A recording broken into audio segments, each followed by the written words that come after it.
Oke guys, selamat malam. Berjumpa lagi dengan H2A Channel. Kali ini kita akan membahas sesuatu yang berbeda dengan konten-konten yang kemarin yang sudah kita bahas. Kali ini kita akan membahas sebuah bangunan, bangunan khas Jawa Tengah, yaitu sebuah joglo. Dan di samping saya sudah ada narasumber. Narasumber ini adalah Pak D saya sendiri, Pak D Yanto namanya, asli Gunung Kidul Pak D. Di sesi ini kita akan mengupas tuntas tentang berapa lama proses joglo ini dan kenapa beliau membangun joglo ini dari awal sampai bisa sedemikian indahnya, karena bagi saya sangat istimewa sekali. Dan semoga dari video ini teman-teman nanti juga bisa menambah wawasan tentang kebudayaan Jawa. Oke, langsung saja kita sapa narasumber kita. Selamat malam Pak D. Ya, selamat malam. Oke Pak D, gimana kabarnya? Ya, baik lah. Oke, terima kasih sekali Pak D, waktu yang sudah diberikan kepada kita di kesibukannya yang sangat padat ini, sudah bersedia meluangkan waktu kepada kita H2A untuk sedikit berbincang-bincang, memperkenalkan budaya Jawa dan konstruksi struktur bangunan joglo. Oke, langsung ke pertanyaan pertama saja untuk mempersingkat waktu. Sudah berapa lama ini Pak D joglo ini dibangun? Ini joglo ini kan awalnya saya cerita dulu deh. Siap Pak D. Jadi saya dirikan di desa Jatirejo, Jatipuro, Kecamatan Turcuk, Kabupaten Klaten. Ini pada tahun 2005. Tapi ini kan dalam bentuk bangunan yang saya setting kembali. Kalau joglo ini kan sudah terbangun itu kan dari itu Kademangan Wirosari, Wirobokan, juga Kademangan Pakem. Itu buatan tahun 1921. Nah, itu kan ada 8 rumah joglo. Itu kita bawa, kita boyong ke sini, kita setting kembali. Jadi ini joglo lama, cuma saya dirikan tahun 2005. Berarti dari beberapa joglo, Ya. Pak D satu kan jadi satu. Ya, Berarti ya beberapa titik lokasi juga nggak Pak D? betul.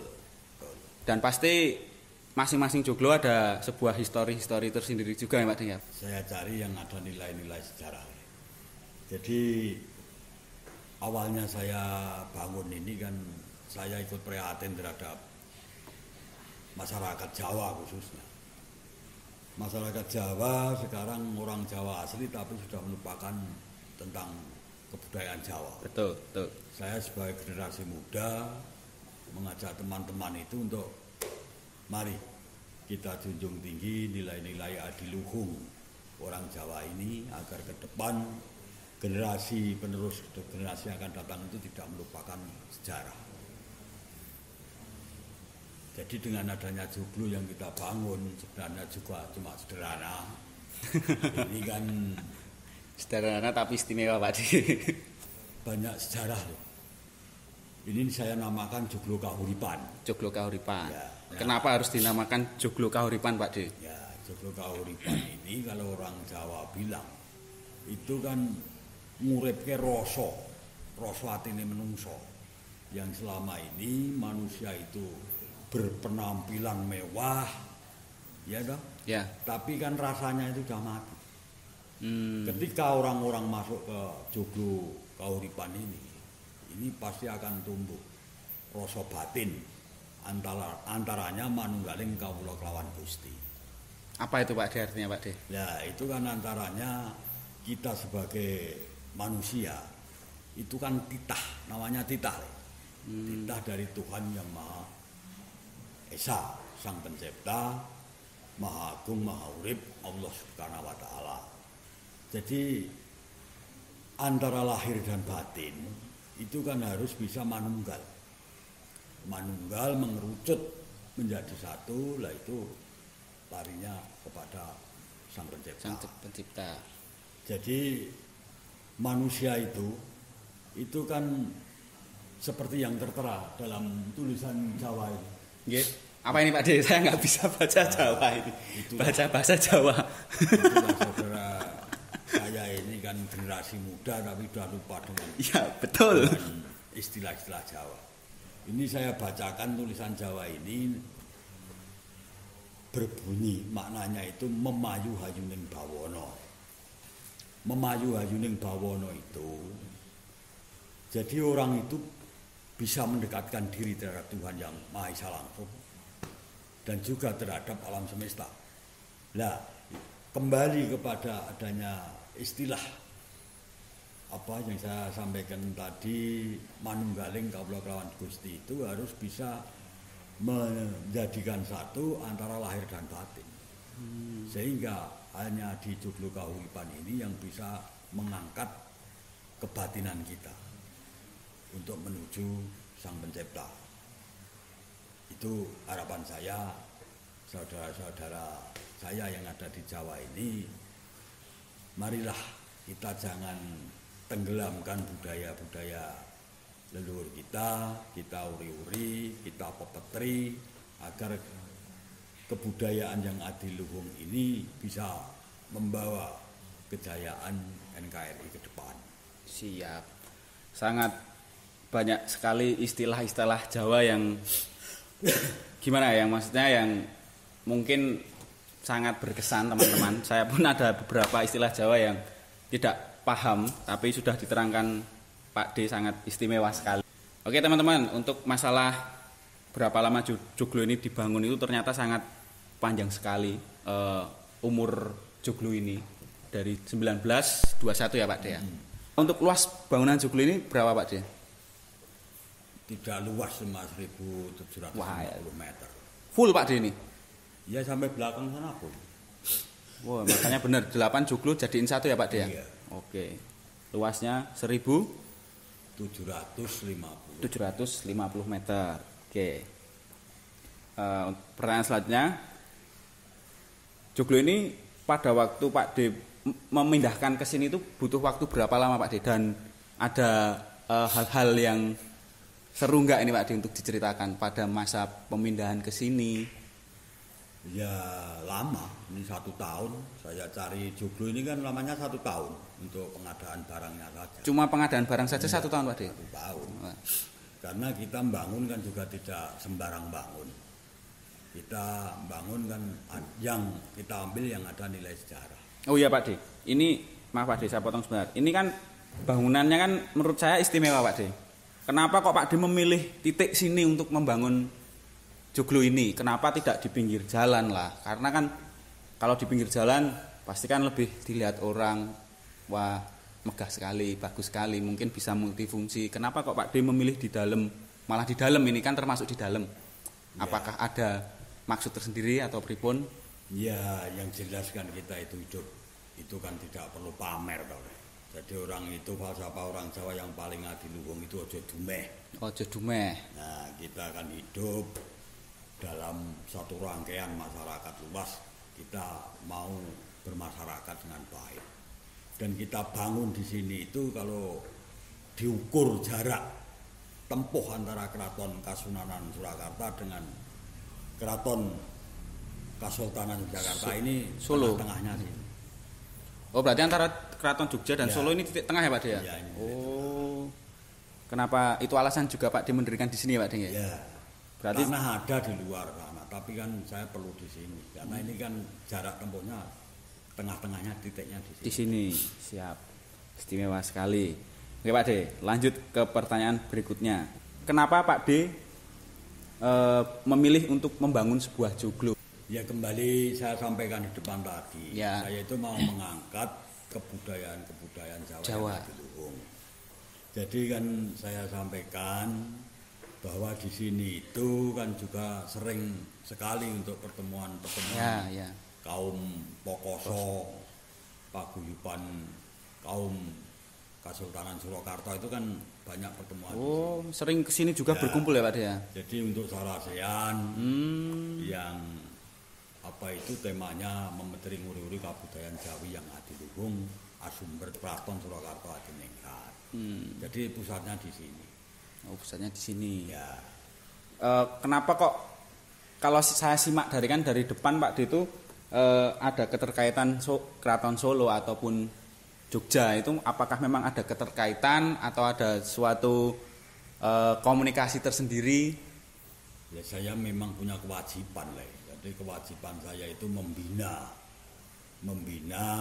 para kadang Sentono Dalem, Abdi Dalem, Kasunanan Surakarta. Wilayah saya itu kan di Klaten, Boyolali, Sukoharjo, Wonogiri.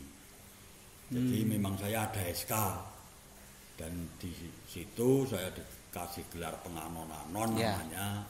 Itu kalau SK Keraton kan gelar penganonanon. Jadi gelar penganonanon itu apa Pak De? Biar teman-teman paham Pak De. Jadi gelar penganonanon itu ya SK dari pengageng keraton. Ya, saya kan dinobatkan menjadi Bupati Riau Inggil dengan gelar KRAT Aji Negoro Hadiningrat. Oh, itu dari Solo atau Jogja Pak De? Dari Solo. Dari Solo. Sangat istimewa sekali. Jadi itu memang sudah tugas saya untuk ngesui para kadang Sentono kan gitu. Kalau sampai nggak paham ya belajar lagi. Makanya ini kita sowan Pak De biar kita lebih dekat dengan kebudayaan Jawa. Oke Pak De. Pertanyaan selanjutnya kan di sebuah joglo yang seperti Pak De bilang tadi di depan kan masalah ada tumpang sari lah dan sebagainya. Itu memang bangunan joglo itu memiliki arti sendiri-sendiri setiap bagian Pak De? Oh ya ada, itu pasti ada. Itu kan termasuk falsafah. Jadi seperti pintu depan itu namanya regol, terus joglo yang depan itu joglo wadon. Maksudnya nopo niku Pak De? Wadon itu kan tidak ada tumpang sari. Oh. Jadi kan misalnya ada tamu-tamu itu kan bisa diterima di joglo depan. Joglo wadon itu ya. Tamu yang penting di joglo tengah ini. Dan setiap juri-juri konsol itu juga ada namanya, itu namanya Jogodayoh. Pilar ini ya Pak De ya? Ini namanya Soko Guru. Kalau pilar 4 ini Soko Guru. Dan ukirnya ini kan juga bukan hanya sembarang ukir. Ini kita ambil ukir Pajajaran dan Majapahit. Jadi kita mengenang sejarah zaman dulu.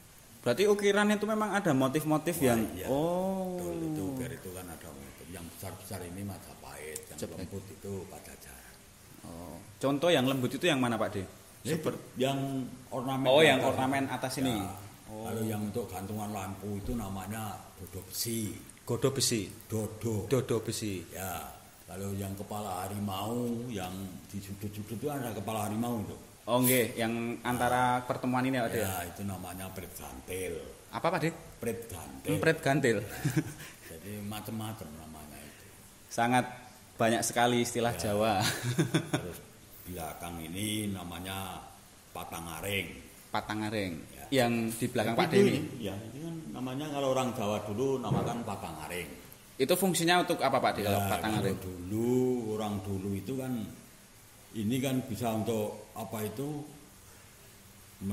menaruh barang-barang simpanan, terus pertemuan yang sangat-sangat rahasia. Oh, itu kan perlu di dalam sana. Ya. Oke Pak De, kita lanjut lagi. Pertanyaan yang agak berbeda dari pertanyaan di atas.